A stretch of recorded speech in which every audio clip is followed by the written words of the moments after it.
Imagine yourself lying still, the world around you fading into a soft, quiet blur. Outside your window, the night stretches endlessly. Inside your mind, something extraordinary begins to unfold. Your body feels heavy, yet your thoughts begin to float.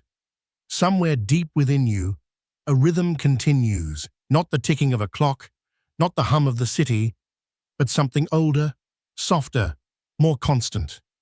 It is the murmur of your own brain. Beneath your skull, billions of tiny lives begin their nightly dance. They spark, whisper, and fade like fireflies in a distant field. Each flicker carries a message, a memory, a feeling. This is the language of your brain, the quiet music that never stops playing. If you could shrink yourself small enough, you would find a world that never sleeps. Down there, among the shadows of thought, live the cells that shape your every experience. They are called neurons, tiny messengers of light and electricity. Each one looks like a living constellation, a central body with branches reaching outward, searching for connection. They touch, they signal, they respond, creating the vast network that makes you who you are. But tonight, you don't need to study them. You only need to listen. Because every gentle pulse of your mind is a story. Every flash, every pause, every delicate silence is your brain talking to itself. And in this moment, as your breathing slows, you are hearing it more clearly than ever. For centuries, people thought the mind and body were two separate worlds, one made of flesh, the other of spirit. But science has since revealed a quiet truth. They are one and the same. Your thoughts are not ghosts floating in the air. They are electric patterns traveling through a sea of living cells. The calm you feel right now, that soft wave spreading through your chest, is not magic. It's chemistry, rhythm, balance. Your neurons are releasing small messengers called neurotransmitters, helping one cell tell another it's time to rest. And so your mind listens. The noise fades. The thoughts begin to settle, like snow falling onto a quiet street. You don't need to force yourself to relax. Your brain already knows how to do it. It has practiced for millions of years, since long before there were words like stress or busy or Monday morning. Breathe in gently. Hold for a heartbeat. Now breathe out slowly. Feel how the rhythm of your breath matches the rhythm of your thoughts. It's no coincidence. Your brain and body are always in conversation, speaking in signals faster than any human language. Right now, neurons in your brainstem are tracking each breath you take. They send messages to your lungs, to your heart, to your muscles. Each breath becomes a whisper that says, safe, calm, sleep. Somewhere deeper inside, another part of your brain, the limbic system, is listening too. It handles your emotions, your sense of comfort, your memory of warmth. It recalls the safety of familiar places, the feeling of being held, the sound of rain. That's why a calm voice, or gentle music, or even the quiet hum of a fan can soothe you. Your brain remembers safety, and when it does, it relaxes. If you could see your brain right now, you'd notice something beautiful. Even as you drift towards sleep, it doesn't go dark, it glows. Tiny sparks appear and vanish, like stars reflecting on a dark lake. Each spark is a neuron sending a signal, passing a thought, a sensation, a dream fragment to another cell. They do this billions of times every second. Your brain is both silent and alive. It never truly sleeps. It simply changes its rhythm. Like an orchestra lowering its volume, it begins to play a softer, slower song. The cells that kept you alert during the day are stepping aside. Others, the dreamers, the restorers, take their place. They prepare the stage for memory, repair, and rest. Let yourself imagine that inside your head, a great city is dimming its lights. The rush of traffic slows. Office towers go dark, one window at a time. In the distance, a soft glow remains. Street lamps, night cafes, a few lights still burning in quiet apartments. That's your brain, in the first stage of sleep, calm but active. It's still thinking, still working, but differently, slower, deeper, wiser. Some neurons are filing away your memories from the day, deciding what to keep and what to forget. Others are tuning your emotions, balancing the chemistry of joy and sorrow. A few are keeping watch, making sure your heart keeps its steady rhythm. Even in sleep, your brain protects you. It's both the guardian and the storyteller. Now picture this. At the very center of your brain lies a small structure called the thalamus. During the day, it acts like a busy gatekeeper, passing every sound, sight, and sensation to the parts of your brain that need them. But at night, the thalamus closes its gates. The world outside grows quiet. Only your inner world remains awake.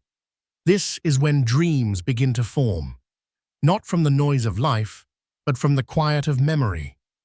The brain starts to whisper to itself, combining fragments of thought and feeling into gentle illusions. Sometimes you remember them when you wake. Sometimes they dissolve like mist. But they always do their work, helping your mind reset, refresh, and rebuild. As you listen to this, you may notice your eyelids growing heavier. Your thoughts may start to drift, merging with what you hear. That's perfectly fine. It means your neurons are doing exactly what they were designed to do. They are shifting from the language of logic to the language of dreams, from words to waves, from control to release. Your body knows the path. Your brain knows the rhythm. And soon, both will sink into the quiet ocean of sleep, where learning continues, gently, without effort. Because that's what your mind does best. It keeps listening, even when you're asleep. It keeps learning, even when the world goes silent.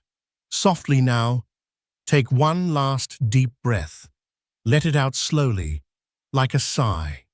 In this silence, your neurons whisper their stories, and together they create you, the dreamer, the learner, the quiet universe of thought. Rest now and let your mind drift deeper. The story of the brain is only beginning. What the brain is. Let's stay here for a moment. In the stillness. You're not asleep yet, but the noise of the day is far behind you. You can almost feel your mind breathing, softly, quietly, like waves moving under moonlight. Now imagine that inside your head, there's a living landscape. It isn't made of gears or wires or circuits, it's made of living cells. Each one glows faintly, connected by delicate threads. They flicker like lanterns hanging in the dark. That's your brain. It's not a machine, not a hard drive, not even a computer. It's more like an ocean, always in motion, never the same twice. Every second, countless waves rise and fall across that ocean. Some are calm and slow. Those are your resting thoughts, your quiet moments. Others are quick and sharp, the flashes of focus, the bursts of inspiration, the sudden aha. And between them all, there is balance, a perfect rhythm between chaos and calm. When you think of your brain, don't picture gray folds or scientific diagrams. Instead, Think of a vast forest at night. Each tree is a neuron, each branch a dendrite, each glowing leaf a signal traveling from one cell to another. From a distance, it looks peaceful, but if you listen closely, you'll hear whispers, rustles, quiet connections being made. That forest is alive with electricity, but not the kind that hums in wires. This electricity is made by ions, tiny charged particles moving across cell walls. They slip through microscopic gates, creating little sparks of life. Every movement, every breath, every word you think begins as one of those sparks. Isn't that something beautiful? Your mind, the part of you that dreams, laughs, remembers, is built from invisible ripples of energy, traveling through living matter. Electricity and biology dancing together. The most elegant duet in the universe. If you could sit beside one neuron and watch it work, it would look simple. It waits. It listens. Then, suddenly, it fires. A quick flash of light that runs down its thin, branching path. It passes its message to another, and then another, and another. And so, a thought begins its journey. It could be a memory, your first day of school, a smile from someone you loved. Or it could be something brand new, a connection you've never made before. Either way, it starts as a whisper between two cells, carried across a gap smaller than a dust particle. From that whisper, entire worlds are built. Art, language, music, invention. Everything human begins with that tiny signal. Some people say the brain is like a computer. It's not wrong, but it's not right either. A computer follows instructions. The brain creates them. A computer stops when you turn it off. Your brain never stops. Even when you sleep, it reorganizes, rewires, dreams. It heals and replays, balancing what it has learned and what it still wonders about. The brain is alive. It's not just an object, it's an ecosystem filled with motion and purpose. Every second, billions of reactions unfold within it, and somehow, through all that motion, you exist, a single, coherent you. Now think of this. The brain you carry is the result of millions of years of evolution. It's not new, it's ancient.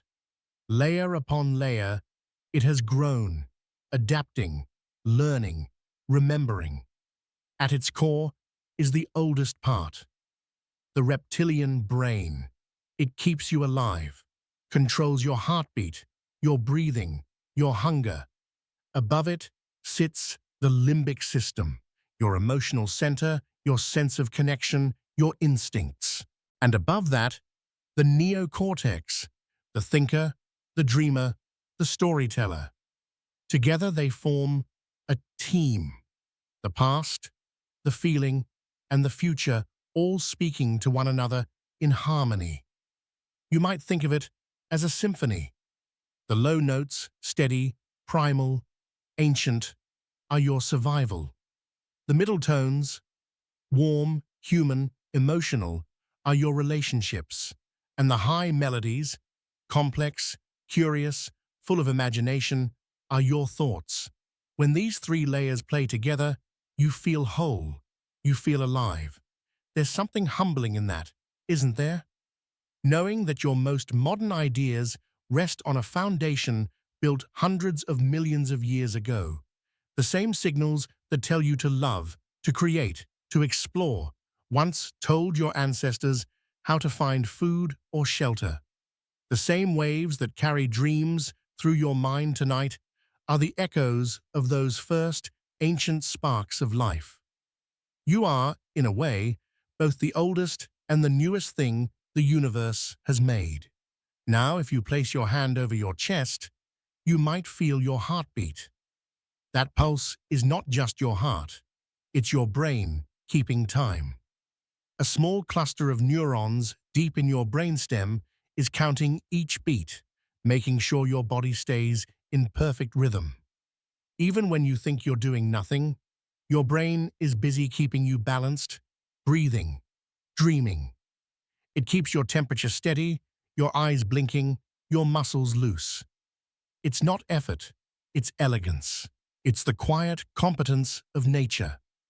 Sometimes we imagine the brain as something separate from us, as if I and my brain are two different things. But the truth is softer, simpler. Your brain is you. Your thoughts, your habits, your humor, your kindness, they're all made from the same living matter.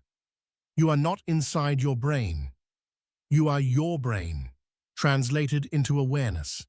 And awareness itself, that delicate sense of, I am here now, is what makes this organ so extraordinary.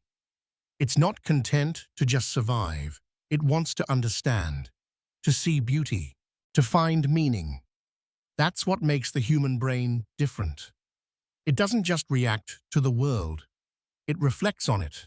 It builds stories, philosophies, dreams. It asks questions like, who am I? What is this place? What happens when I sleep?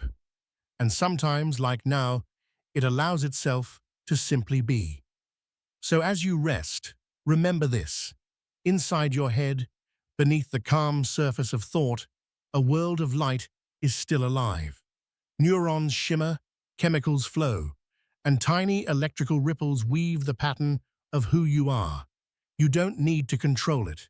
You don't need to understand it. All you need to do is trust it.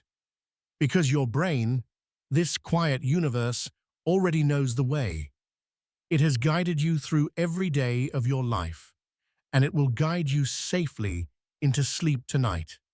Let the forest of your mind grow dim and peaceful. Let the ocean of your thoughts move slowly toward the shore. You are safe. You are whole. You are thinking, even as you rest. From ancient theories to the dawn of neuroscience. Long before the word neuron existed, before electricity was understood, before the first microscope revealed the invisible, people were already wondering where thoughts came from. They looked at the sky, at the stars, at their own reflections in the water, and asked, who am I? Why do I feel? Where does the voice in my head live? In the soft candlelight of ancient temples, philosophers tried to map the unseen. Some believed the soul lived in the heart, that every heartbeat was a pulse of spirit. Others said the breath carried wisdom, that every inhale brought life, and every exhale released a piece of thought. And for thousands of years, the brain was mostly ignored, a grey mystery, too quiet to seem important. In Egypt, priests carefully preserved hearts during mummification. They believed the heart was the seat of memory, courage, and love.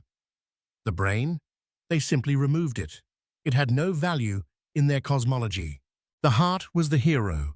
The brain was just a passenger. But in Greece, the story began to change. A man named Alcmaeon looked closer. He noticed that the optic nerves, the lines of sight, ran directly into the head, not the heart. He whispered a radical thought. Perhaps the brain sees. Then came Hippocrates, the quiet father of medicine. He wrote, from the brain, and the brain only, arise our pleasures, joys, laughter, and sorrows. He didn't know about neurons or synapses. He only knew that when the head was hurt, the person changed. It was enough to suspect that the mind might live there, behind the eyes, not within the chest. Centuries passed. Rome rose and fell. Philosophers argued, and scribes copied their ideas by hand. Aristotle believed the brain was a cooling system, a kind of biological air conditioner to balance the heat of the heart.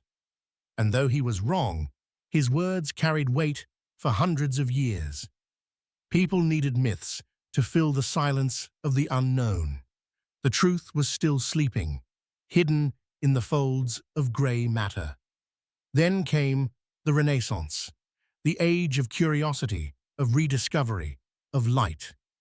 Artists like Leonardo da Vinci dissected the human body not out of cruelty, but out of wonder. He drew the brain with care, seeing beauty in its architecture, the hollow ventricles, the flowing forms. In his sketches, we can almost feel him thinking, there is something sacred here. At the same time, science began to separate from philosophy. No longer was knowledge just speculation. It became observation. Magnifying lenses appeared, small windows into hidden worlds. The human eye began to see the invisible. In the 17th century, a physician named Thomas Willis used those new lenses to map the brain's anatomy in unprecedented detail. He described the folds and arteries, naming structures that still bear his name. To him, the brain was not just matter, it was the dwelling place of the soul. Imagine his wonder, candlelight flickering over drawings of brain tissue, the smell of ink and paper, the quiet thrill of discovery. He was among the first to treat the brain not as an enigma to worship, but as a system to understand. At the same time, philosophers like René Descartes were asking dangerous questions. Is the body just a machine? Is the mind separate from it?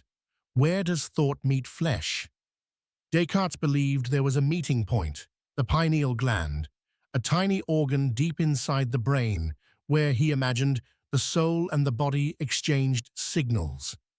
He was wrong about the mechanics, but right about the mystery.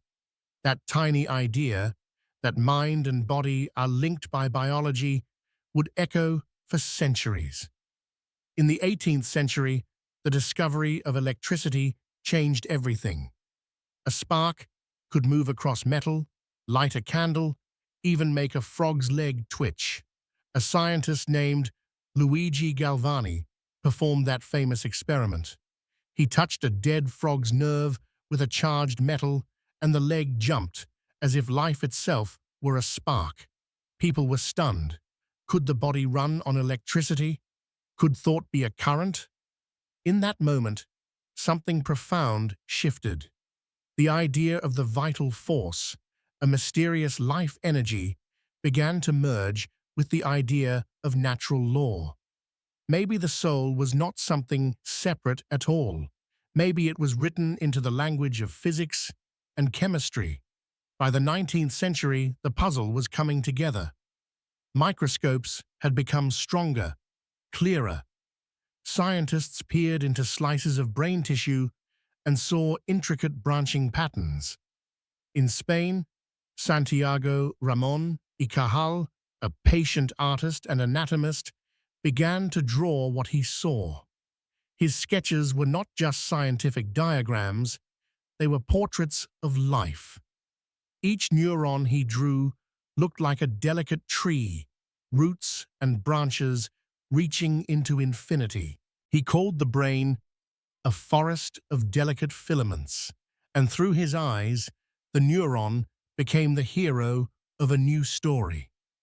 Cajal's work revealed that the brain is not a solid web, as many had believed, but a network of individual cells communicating through tiny gaps, synapses. It was the birth of modern neuroscience. And somewhere between Cajal's drawings and Galvani's sparks, humanity finally realized. The mind is not a mystery outside nature. It is nature, organized into thought. Now close your eyes. Think of those ancient philosophers, those early physicians, those quiet minds who dared to look deeper. They lived in a world without electricity, without computers, without scans or screens, yet they dreamed of understanding what we now begin to see. Their curiosity is still alive in you. Every time you wonder how your mind works, you continue their story. Every calm night like this, when you lie still and listen to your thoughts, you are part of that same lineage, the timeless human wish to understand itself. So tonight, as you drift deeper into rest, let your thoughts wander back through time. See the torchlight in ancient temples. Hear the whisper of a quill in a Renaissance study. Feel the hum of an electrical spark leaping across metal in a quiet laboratory. Those sounds, those lights, those discoveries, they were all steps leading to this very moment. To you, lying here, hearing about neurons and dreaming of stars, knowledge is not just in books or experiments, it's in curiosity itself, that gentle flame that never goes out, the same flame that kept burning through centuries of darkness until it became the light of modern science.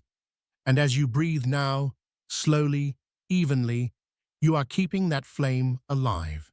Because understanding doesn't always come from questions or study. Sometimes it begins in silence, in stillness, in the simple act of wondering. The birth of neuroscience, from sparks to synapses. Imagine you are standing in a dim, candlelit laboratory in the 1800s. The room smells faintly of ink, metal, and curiosity. Glass beakers glimmer under the flicker of the flame. Every object seems to hum with the same quiet question. What makes life alive? In one corner, a small spark jumps between two wires. It's brief, a flash of light, a momentary pulse, but it changes everything. Because in that tiny spark, humanity saw a clue. Something invisible, something electric, was moving between matter and life. Scientists began to wonder if the body itself was wired. Could thoughts be electric? Could memory be a current? Could the brain, in its silence, be humming with power? Luigi Galvani thought so. He had noticed that when a spark of static touched the nerves of a dead frog, the leg twitched, as if remembering motion. At first, it looked like magic or superstition, but Galvani was patient. He realized the spark wasn't creating life. It was simply awakening it. Electricity, it seemed, was already inside us. This discovery became the seed of modern neuroscience. It told the world that the brain's energy was not mystical, but physical, something that could be studied, measured, understood. The next generation took Galvani's idea further. Scientists began to explore how electricity traveled through nerves. They imagined tiny cables running through the body, carrying impulses from one place to another. And though they couldn't yet see neurons, they could feel their rhythm. Small electrical changes that hinted at communication within. Then came the experiments of Hermann von Helmholtz. He measured how fast those signals moved and discovered they were not instantaneous. They had speed, like a wave traveling through water. Helmholtz's results proved that the brain wasn't magical. It was biological, precise, and measurable. Every thought, every feeling was a wave of electricity moving at its own tempo. The mind had rhythm, not poetry, but physics. By the late 1800s, microscopes had become powerful enough to peer into the structure of the brain itself. It was there, under the lens, that something extraordinary came into view. The brain was not a smooth, solid mass, as many believed. It was a web, intricate, branching, alive. But what was that web made of? Two scientists, Camillo Golgi and Santiago Ramon y Cajal, would spend their lives answering that question, and in doing so, they would create modern neuroscience. Golgi discovered a silver stain, a chemical that by chance made only a few neurons turn dark under the microscope. It was a miracle of science and luck. For the first time, individual neurons stood out clearly from the endless blur of tissue. He saw long threads, delicate and branching, connecting in ways too complex to imagine. Golgi believed the brain was a continuous network, one seamless fabric where signals flowed like water through pipes. He called it the reticular theory. But then came Cajal, a quiet Spanish artist with a steady hand and an infinite patience. He took Golgi's method and used it to see differently. When Cajal looked into the microscope, he saw not a web, but a forest. Each neuron stood apart, separated by tiny gaps. No, he thought, the brain is not one endless river. It is a conversation, billions of tiny voices speaking across invisible spaces. Those spaces, we now know, are the synapses. Imagine it. At this moment, in your brain, billions of those conversations are happening. Each neuron sends its signal across the gap, hoping another will listen. Some do, some don't. And the balance of those whispers shapes who you are. When one neuron fires, it doesn't know whether its message will be remembered, forgotten, or ignored. It simply trusts the process. It releases its signal, a mix of chemicals and charge, and lets it go. And from that act of release, your entire mental world is built. Every memory, every feeling, every line of this story you're hearing exists because one neuron dared to speak, and another decided to listen. Cajal called neurons butterflies of the soul. He drew them with care, hundreds of delicate sketches showing their elegant forms, like trees of thought, stretching toward one another.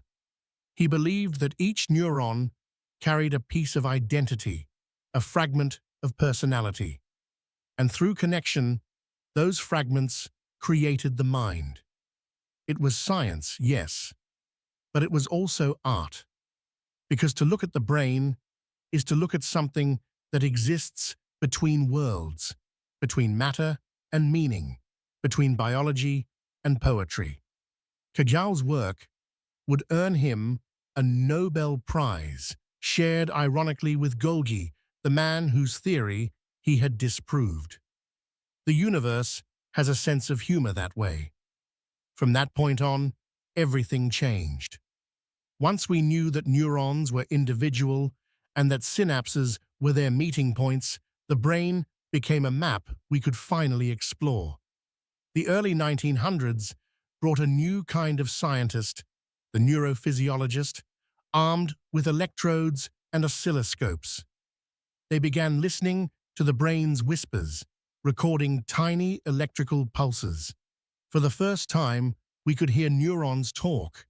A single cell might fire 10 times a second, or 100, depending on what it was doing. Some bursts meant vision, others sound, others memory. It was like learning to listen to a language made of lightning. And as the recordings played through speakers, soft clicks and pops, the researchers realized something profound. The human brain sings in patterns.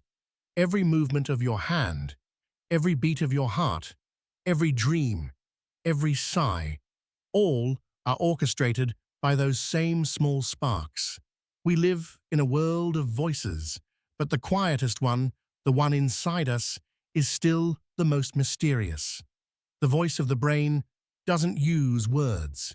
It uses rhythm, pattern, timing. Like a symphony, it plays endlessly, weaving the soundtrack of thought and life. And now, when you close your eyes and breathe, that song continues. You don't hear it, but you feel it. The faint hum of neurons exchanging glances across synapses. The gentle current that means you are alive. It's strange, isn't it? For thousands of years, humanity searched for the soul in the heart, in the stars, in the air we breathe, and all along, it was humming quietly in our heads. Every whisper of thought, every dream, every emotion, all of it born in silence, from sparks that leap across the smallest gaps in nature. The soul, it seems, is not somewhere else. It lives the connection.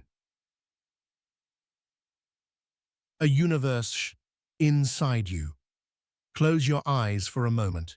Imagine space, vast, silent, infinite. Stars scattered across the darkness, galaxies swirling in slow motion, light from distant suns still traveling toward us after billions of years. Now, imagine that same infinity, but smaller. Not in the sky, inside your head. Because in a way that's not poetic exaggeration, but biological truth, your brain is a universe. A living cosmos, pulsing with light and rhythm, containing more connections than there are stars in the Milky Way.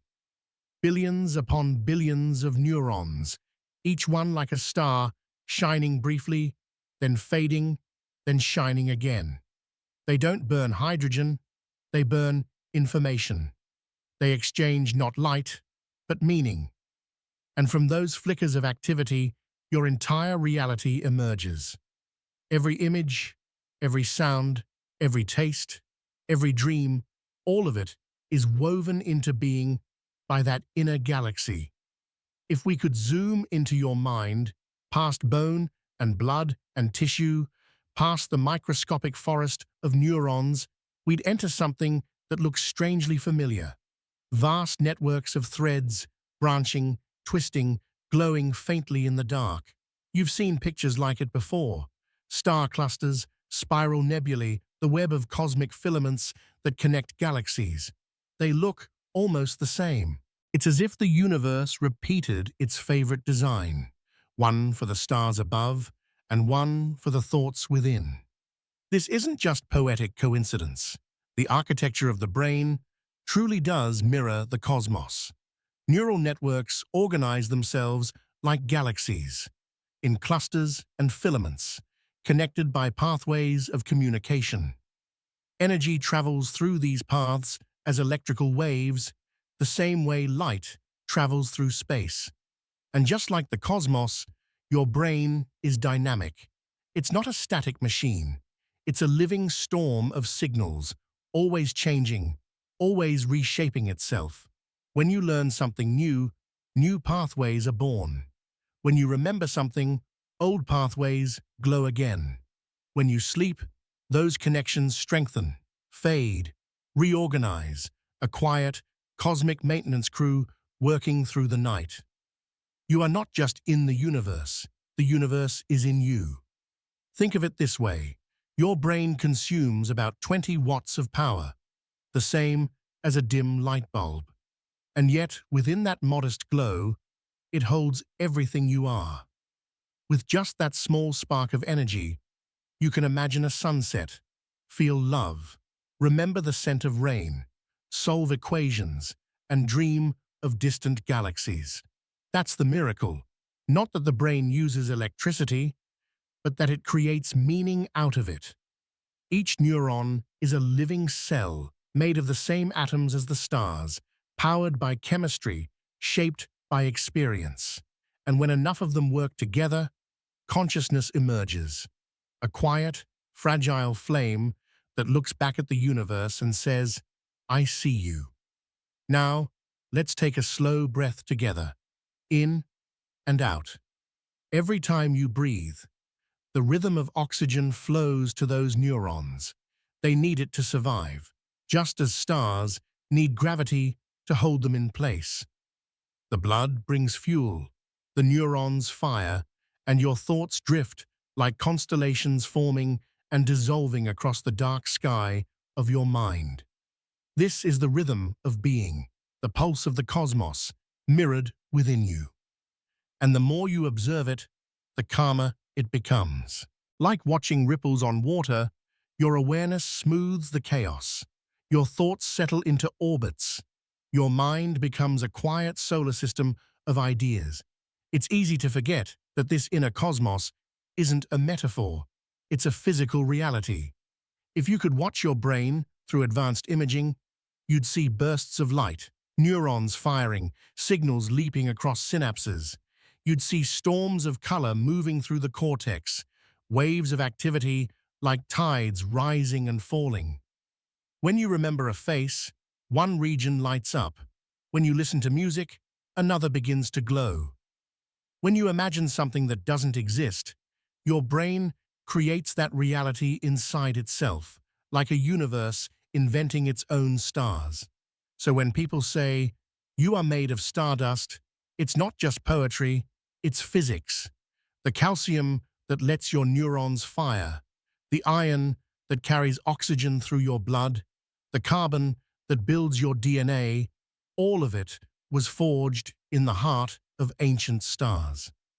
You are literally a constellation of atoms that learn to think. Now picture this. Each neuron in your brain connects to thousands of others. Together, they form networks that weave thoughts into existence. Every network pulses with its own pattern, some rhythmic, some chaotic, all essential. These patterns create your mind's weather. Calm days are when your signals flow smoothly, when you feel clear and grounded. Stormy days are when waves crash against each other. Anxiety, confusion, overstimulation. But the beauty of this inner cosmos is that it's self-healing. It knows how to find equilibrium. All you need to do is give it space and time, the cosmic equivalent of stillness after a storm. That's why moments of quiet matter. When you close your eyes, when you rest, when you breathe deeply, your neural waves slow down. Alpha rhythms rise, then delta. The noise settles. The stars of your inner sky begin to shine more clearly. Somewhere deep in your brain, billions of these rhythms are happening right now. Tiny neurons firing in synchrony, forming patterns that repeat and fade, like the slow heartbeat of a universe alive within you. And here's the most wonderful part. The universe doesn't just live inside your head. Your brain is a piece of it. The same laws that govern galaxies, gravity, energy, structure, also shape the dance of your thoughts. You are not separate from the cosmos. You are its continuation, a ripple in the same sea of existence, a fragment of infinity, aware of itself for a brief, shining moment. So tonight, as you rest, imagine your thoughts as stars drifting quietly through your mind's sky. Each one flickers softly, an idea, a memory, a dream. They appear, they glow, they fade. You don't need to chase them. Just let them move. Let your mind expand gently, like a nebula unfurling in slow motion. You are floating in your own galaxy now, calm, endless, luminous. The symphony of thought. If your brain is a universe, then every neuron is an instrument. Some play softly, some pulse with rhythm, some roar in sudden bursts of brilliance. Together, they form the grandest orchestra ever known, the symphony of thought. It has no conductor, no score, and yet it never misses a beat. From the moment you open your eyes in the morning until you drift into dreams at night, this silent music plays within you. Every perception, every memory, every movement of your hand or flicker of emotion, all of it arises from the harmony between billions of tiny performers. To understand this inner symphony, imagine a vast hall filled with light. Every chair is a neuron, every musician waiting for a cue. There are billions of them, violins of vision, drums of motion, flutes of memory, and deep, resonant cellos of emotion. Each one plays only when it hears the signal, a faint electrical whisper passed from one to another through the delicate air of chemistry. Sometimes the music is fast and bright when you're alert, solving problems, moving quickly. Other times, it slows, calm, drifting, meditative, as when you listen to a story before sleep. But it never stops. Even now, as you listen, the rhythm of your thoughts matches the rhythm of this voice. Your brain synchronizes, not because it must, but because it wants to. It is built for rhythm. The electrical waves that travel across your brain come in many forms. Scientists call them brain waves, and each has its own tempo. Beta waves. The quick thinkers. They hum between 13 and 30 hertz, lighting up when you focus, calculate, plan. They are the restless strings of your inner orchestra, always alert, always sharp. Alpha waves, slower, between 8 and 13 hertz. They rise when your eyes close, when your mind drifts but stays awake. They are the gentle woodwinds, filling the hall with calm. Theta waves, deeper still, around 4 to 7 hertz. They carry daydreams, imagination, the edge of sleep. They are the dreamers, floating through the air like soft brass tones. And finally, delta waves, the slowest, strongest, deepest notes of all.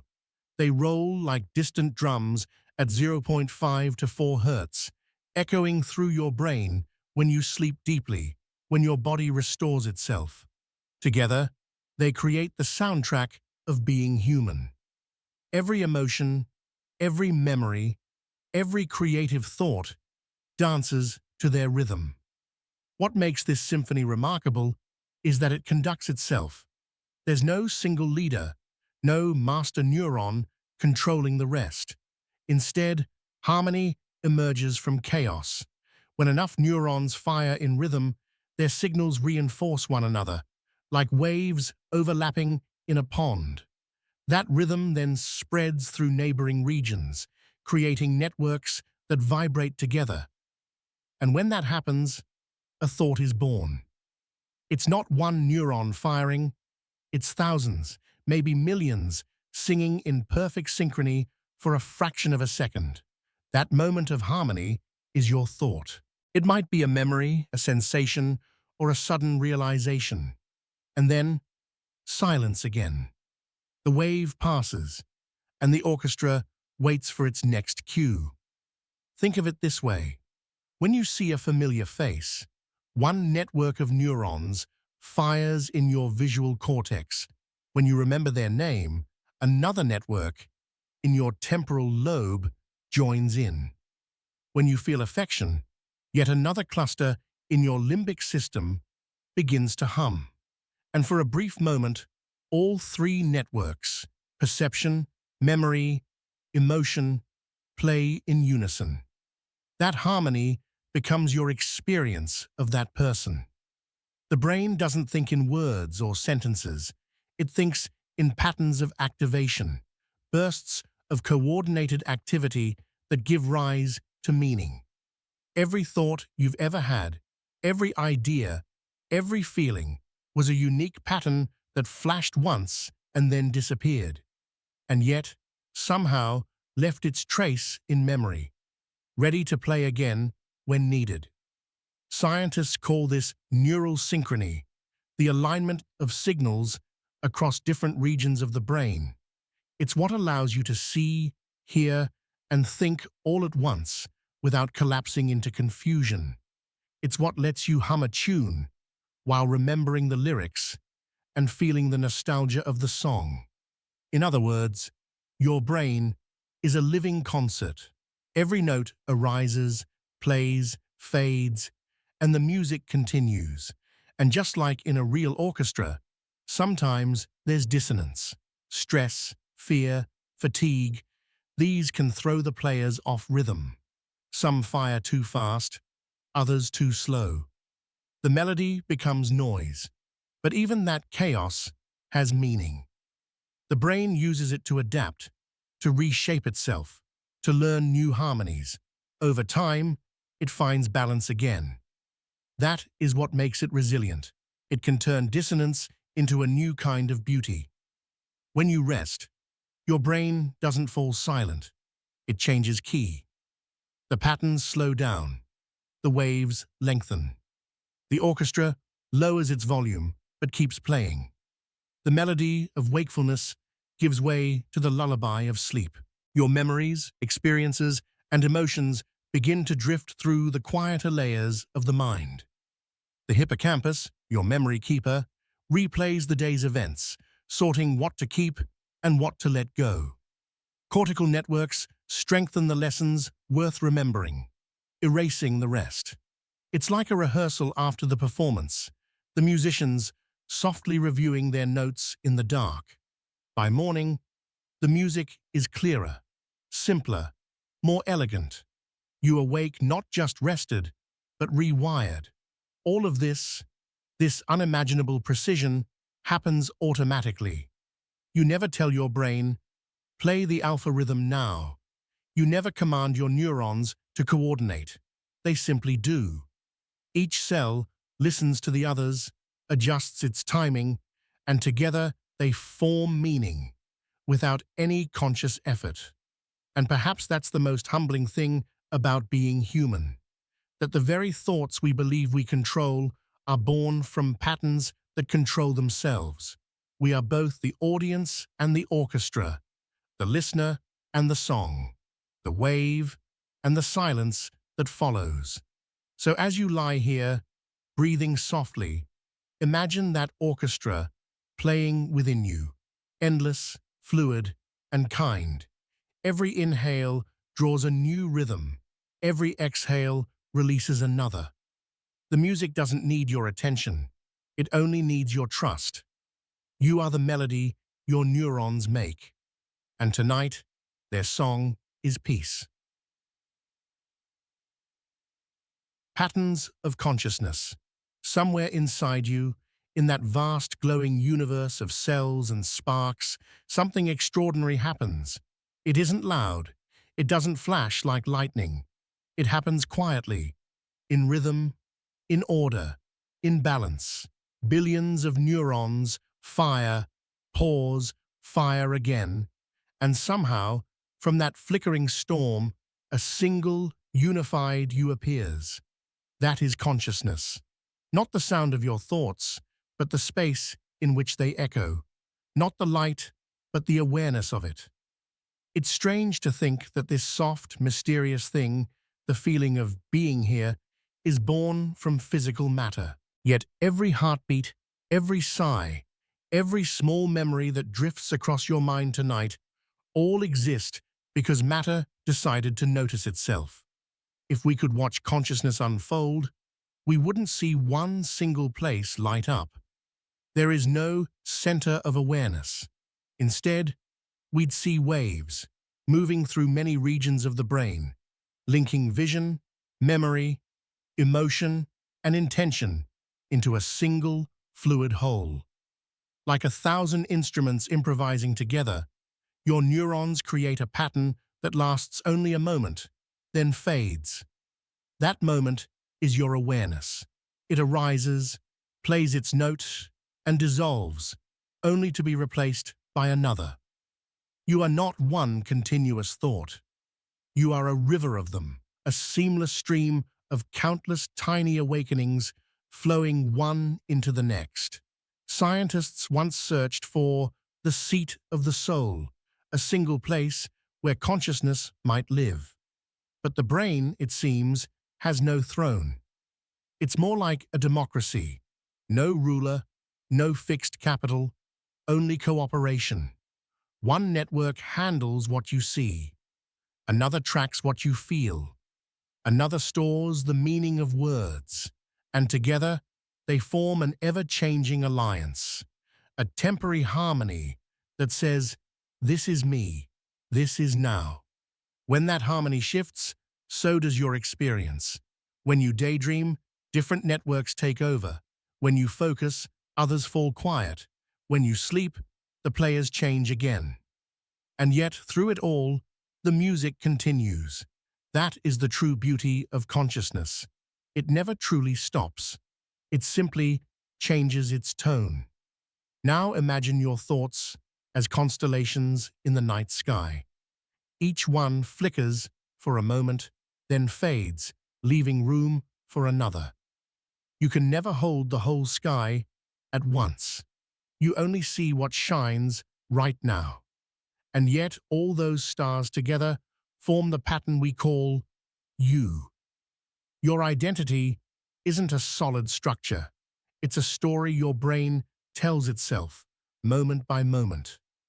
Each word, each feeling, each memory is a note in that story's melody. Some notes repeat, familiar habits, thoughts you revisit often. Others appear only once, then vanish forever. But the music never ends. It evolves. You evolve. What's astonishing is how flexible this symphony is. When one region of the brain is damaged, others can learn to play its part. When you practice a skill, the neural patterns behind it grow stronger, the same way a melody becomes easier to play after repetition. That ability to change, neuroplasticity, is one of the brain's greatest miracles. It means your inner cosmos is not fixed. It can adapt, reshape, learn, and heal. You are not a finished song. You are a living composition, rewritten every day. Every time you learn something new, the map of your brain changes. Every memory leaves a trace. Every experience, no matter how small, reshapes the way the next one will feel. Even as you rest tonight, your neurons are rewriting you, weaving new harmonies from the quiet experiences of the day. Consciousness is not simply awareness, it is connection.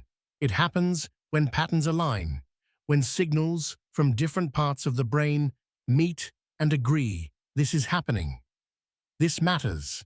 That moment of agreement, that synchronization, is what allows you to be present.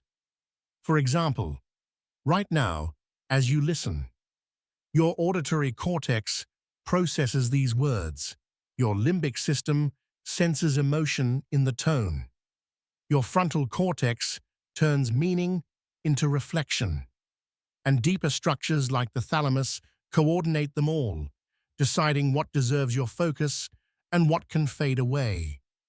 In less than a heartbeat, these systems unite into awareness, the feeling of I am hearing, I am understanding.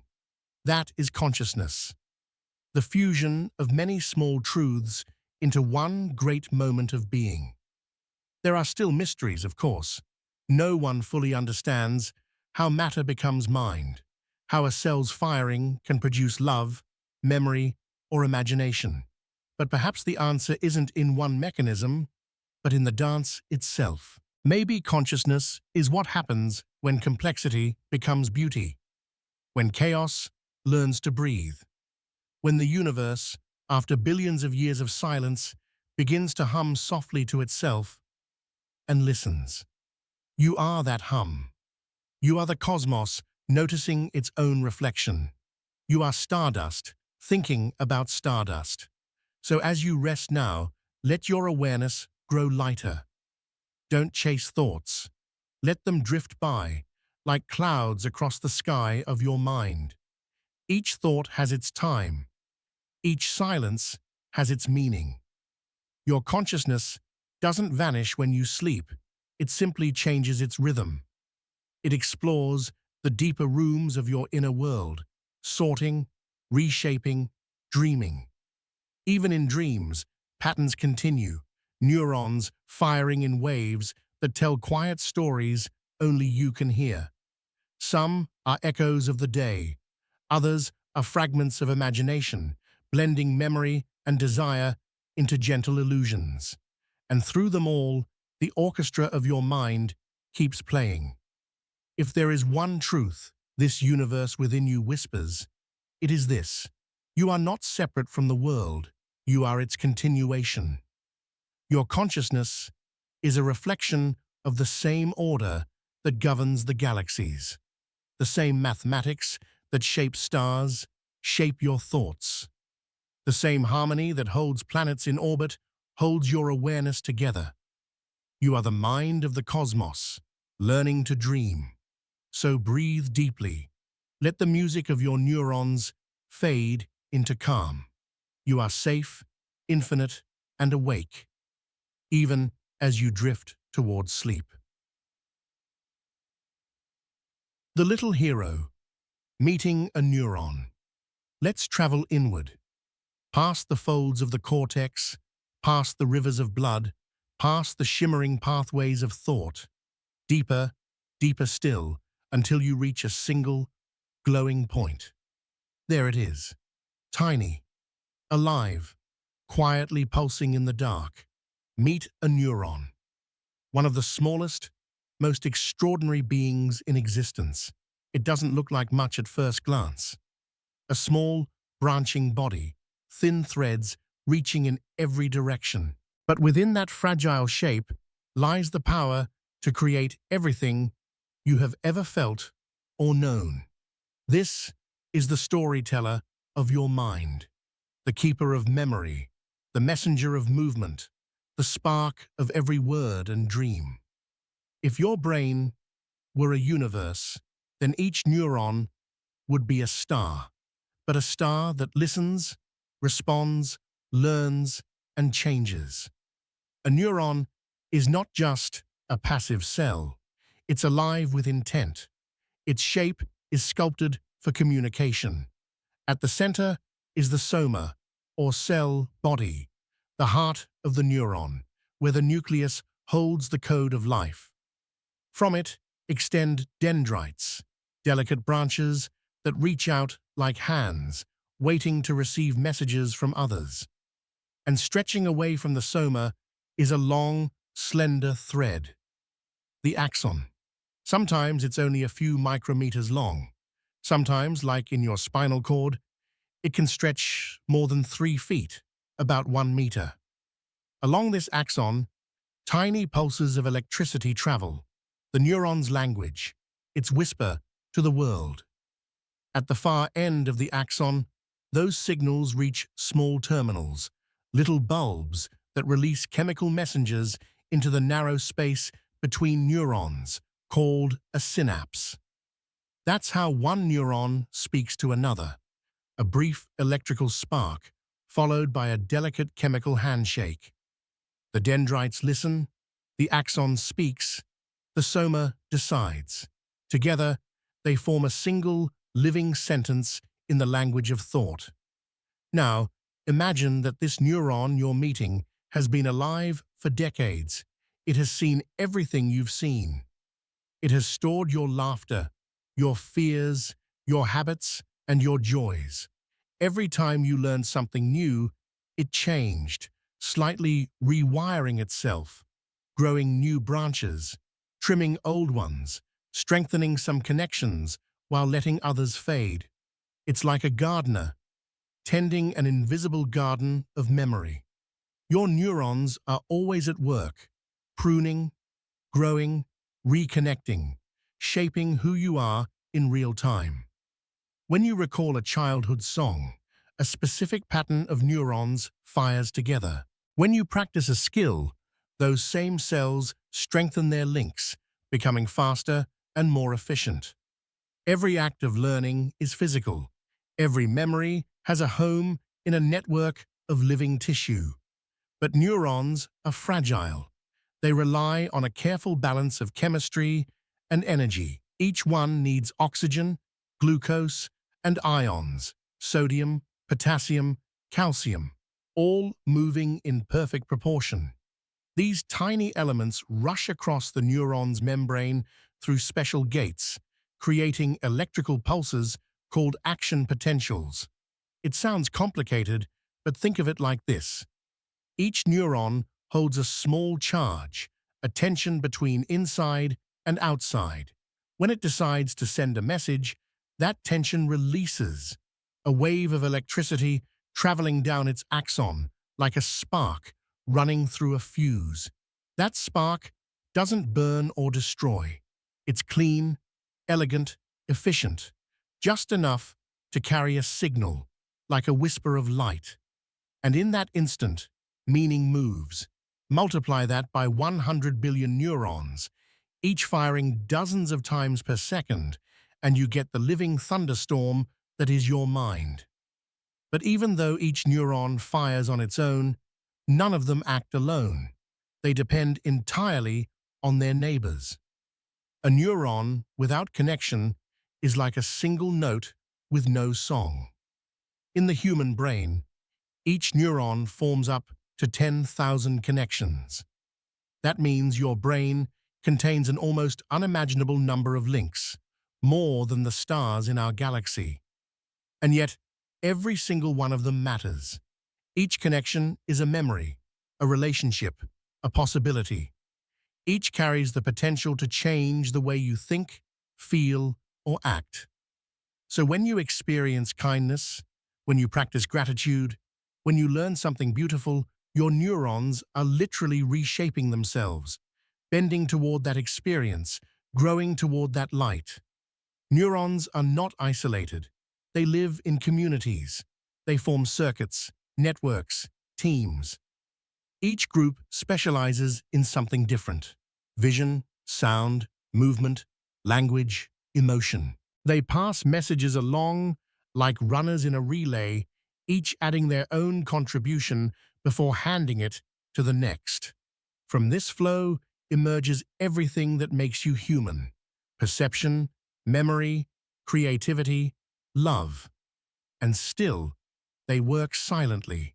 Even now, as you listen to these words, millions of neurons are active, firing in rhythm, forming patterns of meaning, shaping every image you imagine. It's all happening below awareness, faster than thought, yet always in harmony. Let's return to our little hero, this single neuron, glowing softly in your imagination. It's part of a story billions of years old, long before humans existed, before brains, even before animals with spines. There were cells that could respond to the world, tiny organisms that could sense light, heat, or touch, and move toward or away from it. Those were the ancestors of neurons. Over time, they learned to specialize, to communicate, to remember.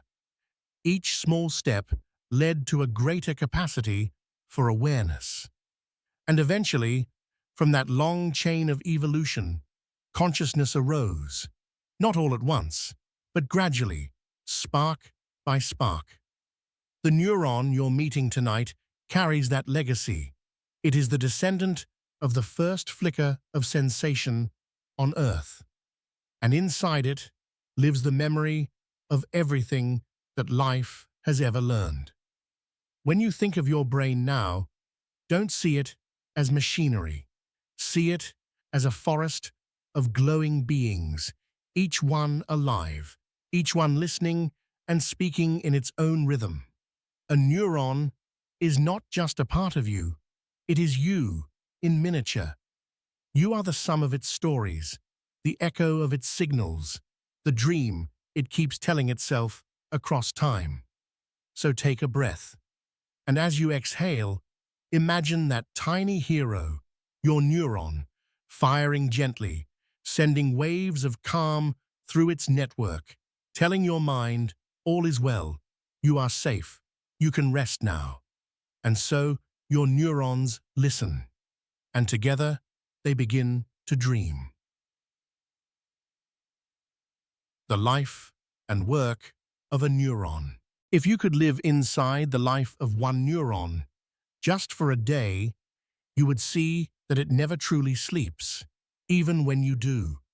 In the quiet hours of the night, while the rest of your body drifts into stillness, the neuron remains at work, whispering, listening, maintaining the delicate balance that keeps the entire symphony alive. It doesn't have eyes or ears. It doesn't know what you see or hear, but it knows timing. It knows rhythm. It knows connection.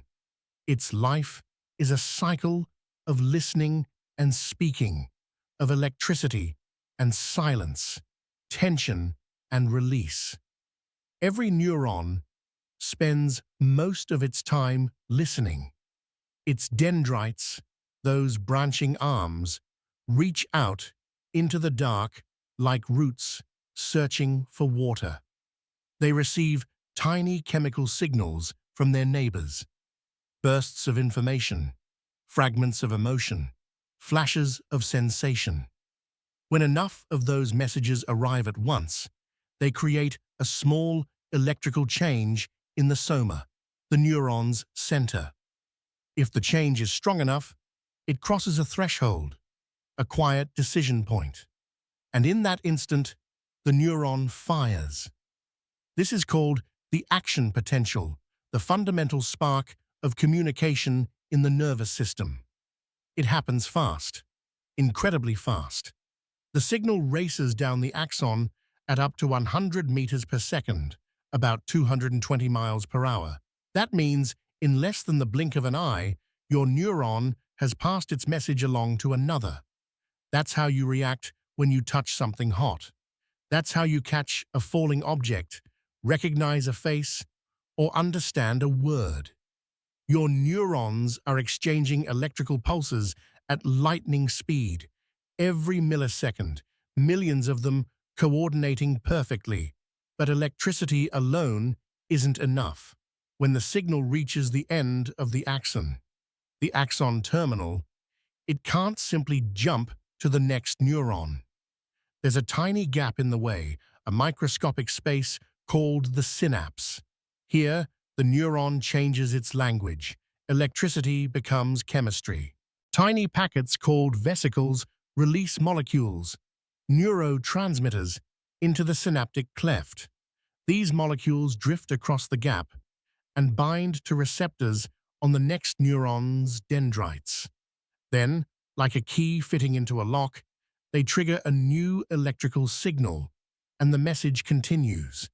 It's like passing a note across a classroom, hand to hand, neuron to neuron, until it reaches its destination.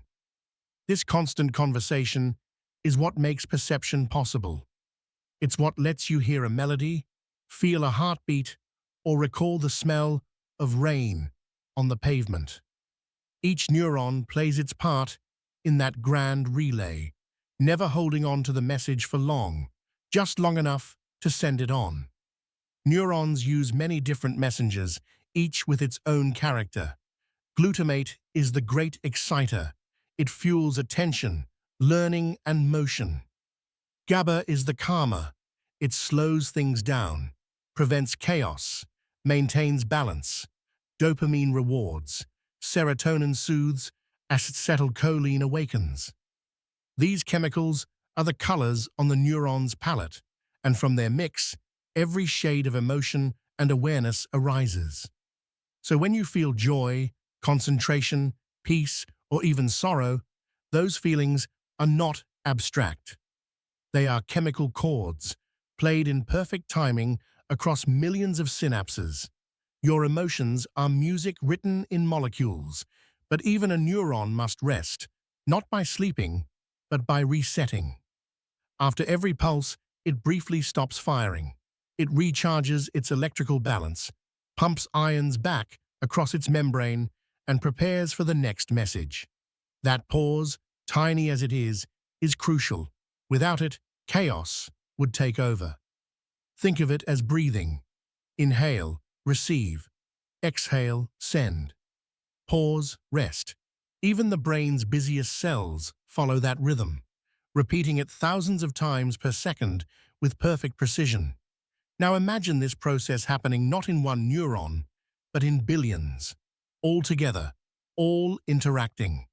Signals racing through sensory pathways, motor networks, emotional circuits. Some neurons fire constantly, others rarely. Some form loops that maintain steady rhythms, your heartbeat, your breathing, your focus. Others act as translators, connecting different regions so they can share information. And through all of this, the neuron never loses itself. It always knows which signals to amplify and which to ignore. It's selective, patient, intelligent, in its own simple, silent way. But neurons don't live forever. Each one has a lifespan. Some last decades, others just weeks. When they die, new ones may form, especially in certain brain regions like the hippocampus, where new memories are born. This process, called neurogenesis, shows that the brain is never static. Even in adulthood, your neural forest keeps growing new trees. Some will flourish, forming strong connections. Others will fade, making room for new pathways. This is how you keep learning, even without trying. Every new experience, every moment of reflection, every piece of calm you allow yourself helps that forest thrive. Neurons are not lonely. They live in dense communities called networks, woven together by connections stronger than any thread. Each network has its own job. Some detect light, others interpret sound, others plan, move, imagine. But what's truly magical is how they cooperate. No neuron knows the big picture. It just does its small part, sending signals, following rhythms, keeping time. And yet, together, they create meaning. They create you. It's a quiet lesson about life itself, that great things happen not through one loud command, but through millions of small acts working in harmony. So tonight, as you rest, imagine your neurons glowing softly in the dark, tiny lamps in the vast city of your mind. Some are asleep, others are awake, all working together in peace. They whisper, they repair, they remember. They keep your heart steady, your breath calm, your mind safe. Each one doing its work faithfully, gracefully, without ever asking for thanks. The life of a neuron is not glamorous. It's repetitive, tireless, invisible, but it's sacred, because it is the rhythm of existence itself. Without it, there would be no thought, no dream, no consciousness, just silence. So, as you drift into that silence now, know that deep inside, your neurons are still speaking, still glowing, still composing the gentle symphony that is your mind. And as you sleep, they rest with you, but never stop caring for you. Electric whispers, the spark of thought. In the stillness of your mind, something invisible is always moving. It's not wind, or light, or sound. It's electricity, not the kind that hums in wires or lights your room, but a gentler, quieter version, the kind that lives inside every neuron, the spark that turns life into awareness.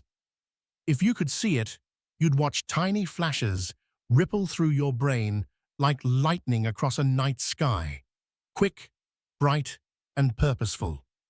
They flare, connect, fade, and rise again, millions of times every second. These are the electric whispers of thought. Every neuron, no matter how small, carries an invisible tension across its membrane, a difference in charge between inside and outside. This delicate balance is the neuron's heartbeat. Inside, it's mostly negative. Outside, positive. That contrast, about 70 millivolts, is called the resting potential. It may sound technical, but think of it as readiness, like a drawn bowstring, a coiled spring, a musician holding a note before release. The neuron is waiting. When it receives enough signals from its neighbors, when the whispers add up to a call, it releases that stored energy in a flash. A quick reversal of charge races down its axon. Positive ions rush in, negative ones flow out, creating a brief wave of electricity. That wave is the action potential, the spark of thought itself. It lasts only about a millisecond, but in that blink of time, meaning travels. Imagine that you're walking barefoot and step on a cool tile floor. The receptors in your skin, tiny sensors, fire their own sparks. Those signals race up your nerves, neuron to neuron, until they reach your brain. There, another network interprets the pattern. Cold surface, smooth texture. Instantly, you know what you feel. That knowledge, that effortless awareness, is the result of billions of tiny sparks arriving and connecting in perfect harmony. It's so seamless, you never notice it. Your mind turns electricity into sensation faster than you can think about thinking. The beauty of the brain's electricity is how subtle it is. Each spark carries only a few microvolts of energy, far too small to feel, but enough to shape the entire world inside your head. Like fireflies, neurons flash not to dazzle, but to signal. They form patterns, clusters that light up when you read, others when you remember, others still when you dream. Each pattern is different, unique, transient. When a memory forms, the same group of neurons fires together. Later, when you recall it, that same pattern lights up again, a silent replay of the past. That's why memory feels like time travel. Your brain is recreating the same electrical dance that happened the first time.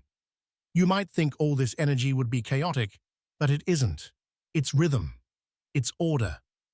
The brain runs on tiny waves of electricity that rise and fall, merge and separate. Some waves are fast, those of focus and problem-solving. Others are slow, those of rest and deep sleep. Together, they create a layered harmony, a blend of frequencies that makes your thoughts fluid instead of static. The faster waves handle detail, the texture of a sound, the precision of a movement. The slower ones provide context, the meaning, the feeling, the sense of, this belongs to me. Your brain is not just a bundle of circuits, it's a living ocean of electrical tides. Let's zoom in closer to a single spark racing down an axon. It moves like a wave of wind through tall grass, one patch bending, then the next, the movement rippling forward. The spark doesn't physically travel from one end to the other. Instead, each section of the axon briefly lights up, then passes the wave onward. To move faster, many axons are wrapped in a fatty layer called myelin. Myelin acts like insulation. It keeps the current from fading and allows the signal to leap from one exposed gap to another. These gaps are called nodes of Ranvier. At each node, the spark reignites, jumping forward in a graceful rhythm called saltatory conduction, from the Latin saltare, meaning to leap. So yes, your thoughts literally leap through you. Every idea, every decision, every feeling is the product of electrical leaps happening in the dark, millions at once, effortless, beautiful. But here's the wonder. Those sparks don't mean anything by themselves. They're just charges, moving ions. The meaning comes from their pattern, which neurons fire, when, and in what sequence. It's like letters in a word. One by itself says little. Arranged in rhythm, they tell a story. Your neurons are constantly telling stories through timing, frequency, and connection. Some tell the story of movement. Others tell the story of memory. Some whisper emotions, others logic. And all of them, together, tell the story of you. Sometimes, the rhythm of electricity becomes visible in the outer world. If you've ever seen an EEG, an electroencephalogram, Those gentle waves scrolling across a screen are your brain's electrical music translated into line and motion. Each rise and fall marks the dance of countless neurons. Doctors can tell from those waves whether you're awake, dreaming, or deeply asleep. In a way, the EEG is a window into the song of the self, proof that the brain's quiet lightning never ceases. Electricity may seem mechanical, but in the brain, it feels alive. It carries not just signals, but possibility. It allows your neurons to connect, to coordinate, to create. And through that connection, consciousness emerges. When you fall in love, when you solve a problem, when you remember a lost song, all of it begins as tiny sparks moving in the dark, aligning into patterns that only your brain can interpret. So when you pause tonight and feel the quiet pulse in your head, that faint hum of being, you are feeling your neurons' electricity. You are the storm and the calm that follows. The spark of thought is not random. It's purposeful, ancient, and beautifully fragile.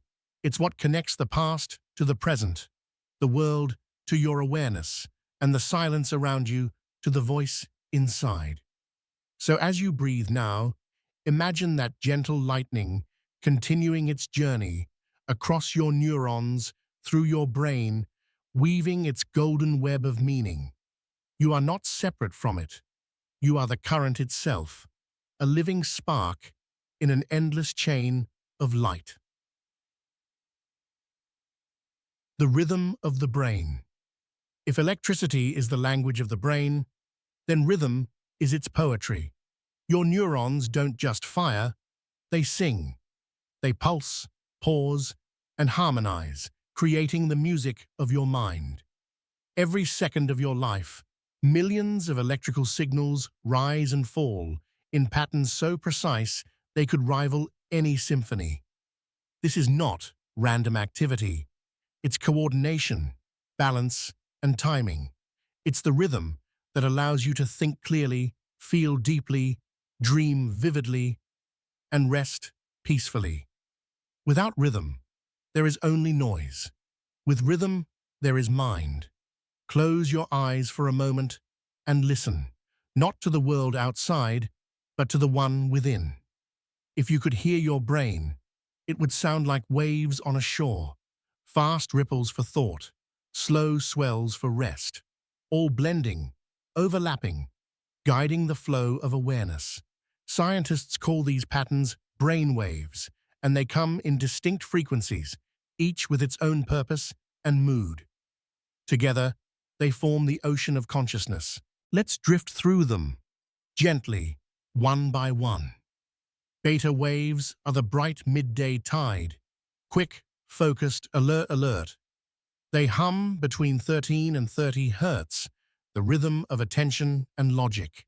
When you solve problems, read a sentence, or plan your day, beta waves light up your cortex like sunlight on rippling water. They keep you sharp, but too much of them can create tension, the mental equivalent of choppy seas. Your mind stays afloat, but never rests. Then come alpha waves, slower and softer, between 8 and 13 hertz. They appear when your eyes close, when you breathe deeply, when you stop doing and start being. They are the rhythm of relaxation, the gentle sway of the mind's hammock. Alpha waves open the gate to creativity and calm. In their presence, ideas flow without effort, and thoughts settle like snowflakes falling in silence. Beneath them roll the theta waves between 4 and 7 hertz, the waves of imagination, intuition, and dreams. They rise when you drift between waking and sleeping, when images float through your mind like clouds across twilight. Children live more in theta. That's why their world feels magical.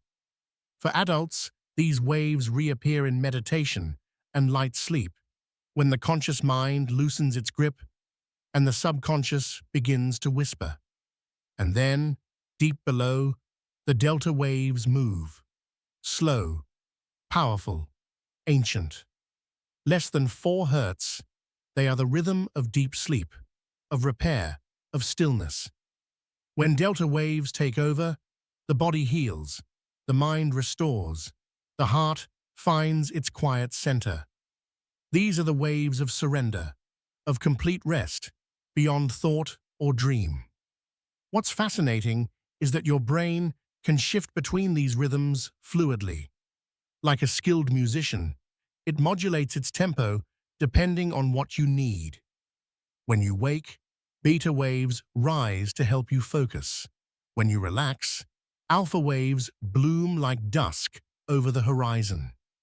When you begin to dream, theta waves unfold like gentle tides. And when you sink into the deepest sleep, delta waves cradle you in silence. Your consciousness is a dance between frequencies, a music you never stop composing. But these rhythms don't work in isolation. They blend, overlap, and sometimes even compete. When one region of the brain is too active, its rhythm can dominate, drowning out the rest. That's when thoughts race, anxiety builds, or focus fractures. Calm comes when the orchestra is balanced, when each rhythm knows its place.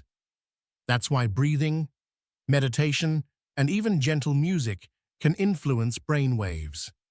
Slow breathing, for instance, can lower beta activity and boost alpha and theta rhythms. The body's pulse and the brain's rhythm begin to synchronize, like 2 instruments tuning to the same note. In that harmony, peace becomes possible. Imagine for a moment that your brain is a great ocean under moonlight. Each wave represents a rhythm, some fast, some slow, all moving together. Sometimes the surface is restless, with short, quick ripples. Other times, it's smooth and deep, glowing softly in the dark. As you listen to this story, your own rhythms may be changing. Your beta waves, once sharp, are slowing down. Alpha waves are rising gently, wrapping your mind in calm. Theta waves are waiting at the edge of consciousness, ready to guide you into dreams. You don't need to force them. They know what to do. Your brain has been playing this rhythm since the day you were born. Even emotions have their own tempo. Excitement speeds the brain up. Sadness slows it down. Peaceful joy sits somewhere in between, a steady, open rhythm that lets the mind breathe. This is why listening to soothing sounds, walking in nature, or simply closing your eyes for a few quiet moments can transform your mental state. It's not magic, it's resonance. Your neurons are listening to the world and matching its rhythm. When the world moves gently, so do you. The brain's rhythms also shape how you experience time. Fast waves make moments feel brief. Everything rushes, blurs, accelerates. Slow waves stretch time. Minutes feel like hours. Each detail lingers. So when you slow your thoughts, you don't just relax. You expand time itself, at least in your perception. That's why meditation can make a short moment feel eternal. The mind steps out of the clock's rhythm and finds its own. Right now, as you rest and listen, your brain is tuning itself. Billions of neurons are synchronizing to a slower rhythm, one of calm focus and gentle awareness. You may even feel it physically, a warmth in your chest, a lightness in your breath, a quiet joy that doesn't demand attention.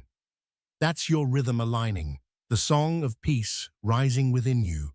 If the brain is an ocean, then your consciousness is a boat drifting across it. The waves will rise and fall, but you don't have to control them.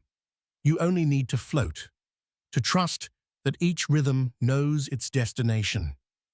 Even when life feels stormy, Beneath the surface, the deep waves remain calm. They are always there, waiting to carry you back to balance. So as you exhale now, imagine those waves slowing, smoothing, glowing softly under the moonlight.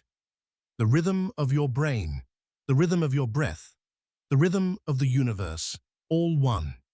You are not separate from the music. You are the music. The chemical orchestra. If the brain's electricity is rhythm, then its chemistry is melody. Together, they form the orchestra that makes you, you. Every thought, every emotion, every flicker of awareness is not just an electrical event. It's also a chemical symphony. Molecules drifting, binding, releasing, and repeating in perfect time. They are the unseen musicians of the mind, tuning the rhythm of your neurons and coloring your every experience. You don't feel them directly, but you are them.